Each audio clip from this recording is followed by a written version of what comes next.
We are back now with that growing mystery at the Vatican. Officials there following new leads and making a puzzling new discovery as they try to find out what happened to a 15-year-old girl who vanished nearly 4 decades ago. The Vatican is filled with centuries of art, history, and apparently bones. That revelation came during a search for a missing 15-year-old girl who vanished decades ago. That mystery at the Vatican. What happened to that 15-year-old daughter of a Vatican worker who vanished more than 3 decades ago? A tip led her family and authorities to a Vatican City property. And today, thousands of unmarked bones were recovered underground. ABC's Will Reeve is at the Vatican security is impenetrable. It reads like a story straight from the pages of a Dan Brown mystery. Open the doors and tell the world the truth. This morning, Vatican investigators are searching for the truth behind the decades-old disappearance of 15-year-old Emanuela Orlandi. The girl disappeared after leaving her home in the Vatican City to take music lessons in Rome. She was never seen again. Anytime there's a mystery, a potential scandal with any hint of a Vatican involvement, it's going to take on a life of its own.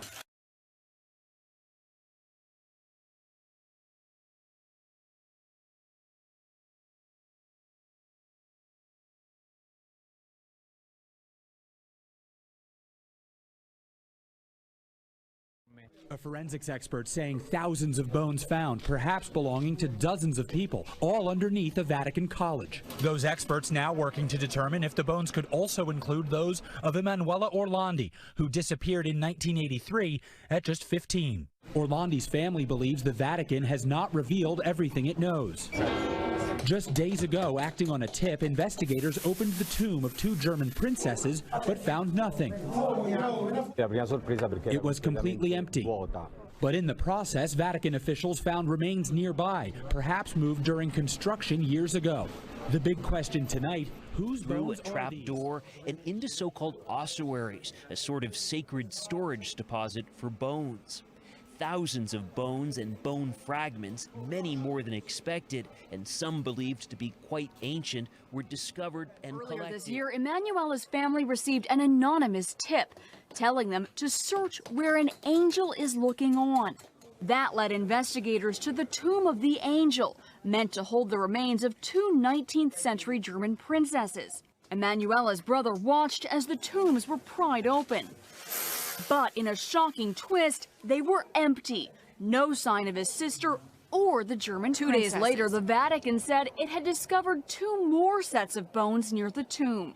Tonight, those bones are being sent for testing, a process that could take weeks and hopefully offer answers after decades of questions. Inside Vatican City, where the bones were found, has now been sealed off. Investigators need to search that area and discover do the bones belong to Orlandi, the 2 German princesses, or someone else. For decades, the Vatican has been accused of covering up evidence of the young girl's mysterious disappearance, but officials have always denied any involvement or knowledge of it.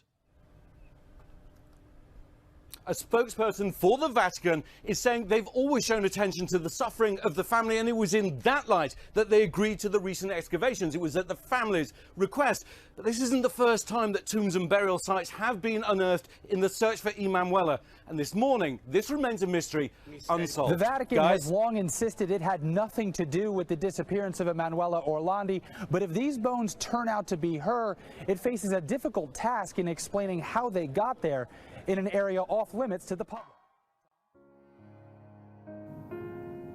The papacy that the Protestants are now so ready to honor is a saying that ruled the world in the days of the Reformation, when men of God stood up at the peril of their lives to expose her iniquity. She possesses the same pride and arrogant assumption that lorded it over kings and princes and claimed the prerogatives of God.